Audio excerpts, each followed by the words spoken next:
Don't ever start a business if you have these three habits. Just a moment before we delve into this video, we're excited to announce to you that we have started a new, wonderful channel designed to give you unique inspirational videos. We call it Hunt TV, and you can join in the description box. Thank you. So, a few days ago, I was with one of my friends. He is an entrepreneur, just like me, and we were talking about some of our crazy decisions, comparing them with the decisions of most people around us. It is as though as we were both raised by the same parents, but that's far from it. We came from an entirely different culture and grew up in different parts of the country. So, if we weren't trained by the same parents or grew up in the same culture, why do we have almost identical habits about money? Here's the thing, entrepreneurship is like a religion. It doesn't matter where entrepreneurs grow up or how different their early life is, some certain traits and habits go with being an entrepreneur, just as certain belief systems go with being a Christian or a Muslim. And don't get me wrong here, I don't mean to say that entrepreneurs are born. Just like you can be converted into any religion at any age, you can be converted to entrepreneurship. And here are the three habits you'll never have as an entrepreneur. Short-sightedness. One day, one of my employees asked me, "Sir, why don't you have a car?"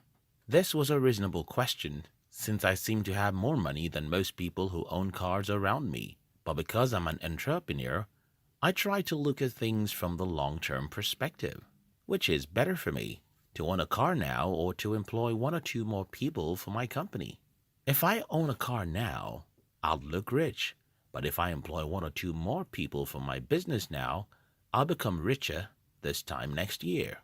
This video isn't made to discourage you from owning a car. It's just an example of how most people are short-sighted in their thinking. If you want to be an entrepreneur, you must think like a cocoa farmer and not like a corn farmer. The difference between the two is that if you plant corn, you'll harvest it in the next 90 days. But if you plant cocoa, you'll have to wait for a few years.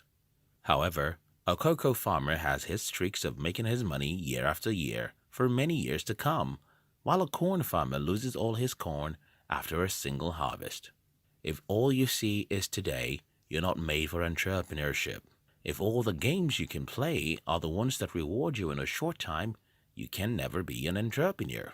Uber started in the year 2009. Until today, that company is not profitable. Google bought YouTube on 13th November 2006. Until the last time I knew, Google hasn't made money from YouTube. These are mighty companies, and it's easier to think it's because they are big, but that's not so. Most entrepreneurs sacrifice 5 to 10 years before they become successful.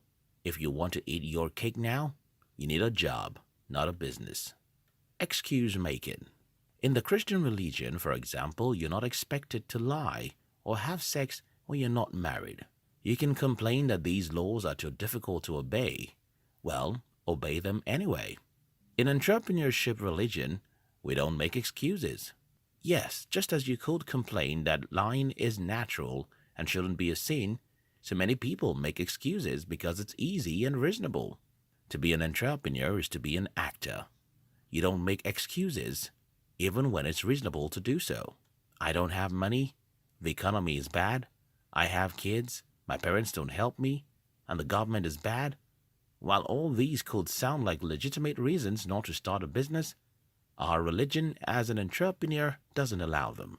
The creed of entrepreneurship is get out and get things done, no matter how difficult it may be. The good news is that excuse making is not what you were born with. It's a habit and can be changed. How to stop making excuses is by starting to reprogram your mind. Stop seeing why it's not your fault. Start seeing why you are to be blamed. Take full responsibility for your life, and you'll start blaming the person you see in the mirror. Time monitoring. I just got a report from my phone that I spent 49 hours on my mobile phone screen last week. If I don't get this kind of report, there's no way I'll ever believe that I spent half of such time on my phone.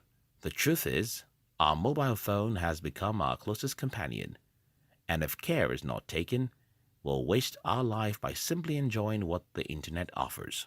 I don't mean to say that spending a ridiculous amount on the phone is a crime. I mean, you have to know what you do with such hours before, because if you don't, you'll end your life in poverty. For example, my entire business relies on the internet, and my mobile phone is the easiest instrument to check and track anything. I also consume many educational videos here on YouTube. And that's not to say I don't wander from time to time, but I try to use my time on the internet to favor my bank account. Again, our religion as entrepreneurs doesn't allow time wasters. That's because there are a million things to do before you can successfully build a company from scratch. You can't be busy consuming social media for entertainment and you'll want to be a member of our religion. You can't be busy gossiping about every little thing and want to be a part of our religion.